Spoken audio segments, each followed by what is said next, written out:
I,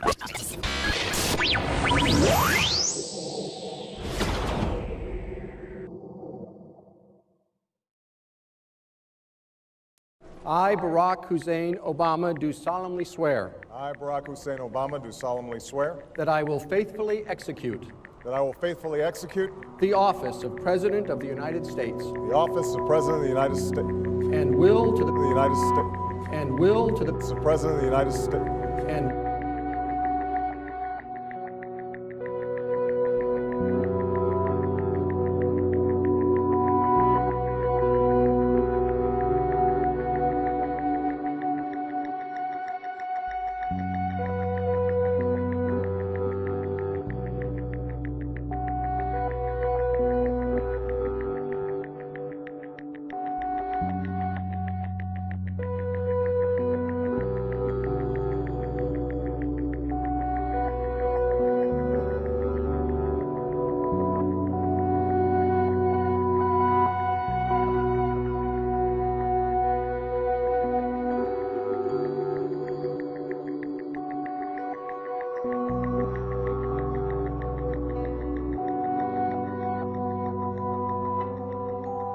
So on occasion it comes up that that I was the mentor of our president.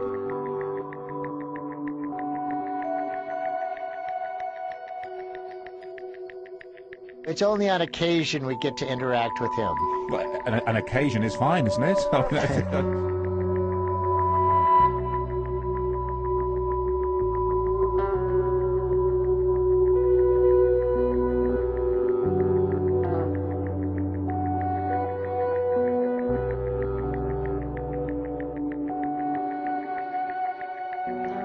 the best of my ability. And will, to the best of my ability, preserve, protect, and defend.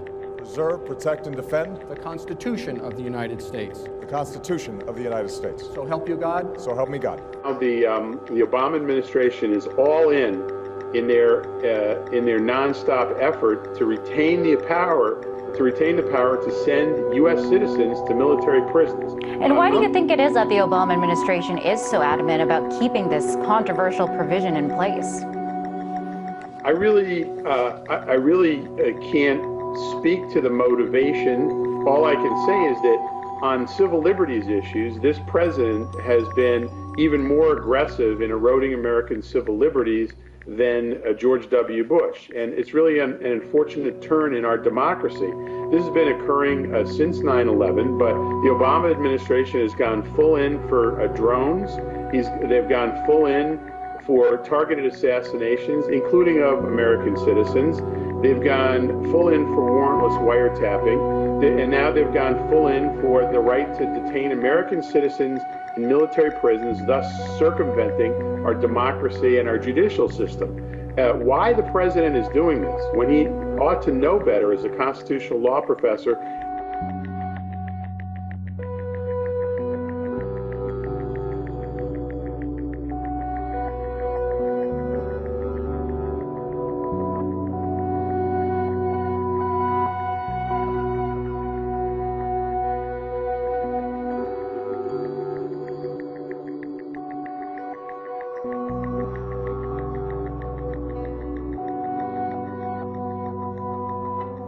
The Obama administration is openly escalating its campaign against private gun ownership and shaking up the top ranks of the military command structure. But is it also preparing to make war on the American population? According to a person identified as a former senior military official, the answer to that shocking question is yes. You can't have a police state and an armed population, so there's no doubt they're going to take the guns away.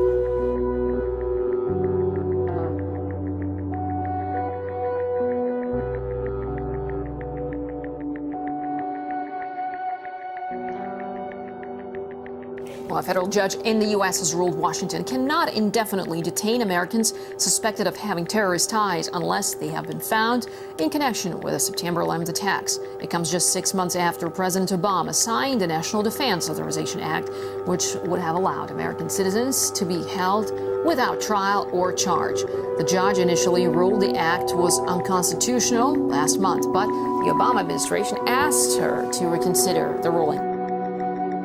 The arrogance of Barack Hussein Obama is growing by leaps and bounds every day. So is his disrespect for the Constitution of our country, for the Constitution of the United States. In fact, when President Obama was a senator, he voted to reinstate the Patriot Act in 2006. According to the American Civil Liberties Union, the Patriot Act threatens our First, Fourth, Fifth, Sixth, Eighth, and 14th Amendment.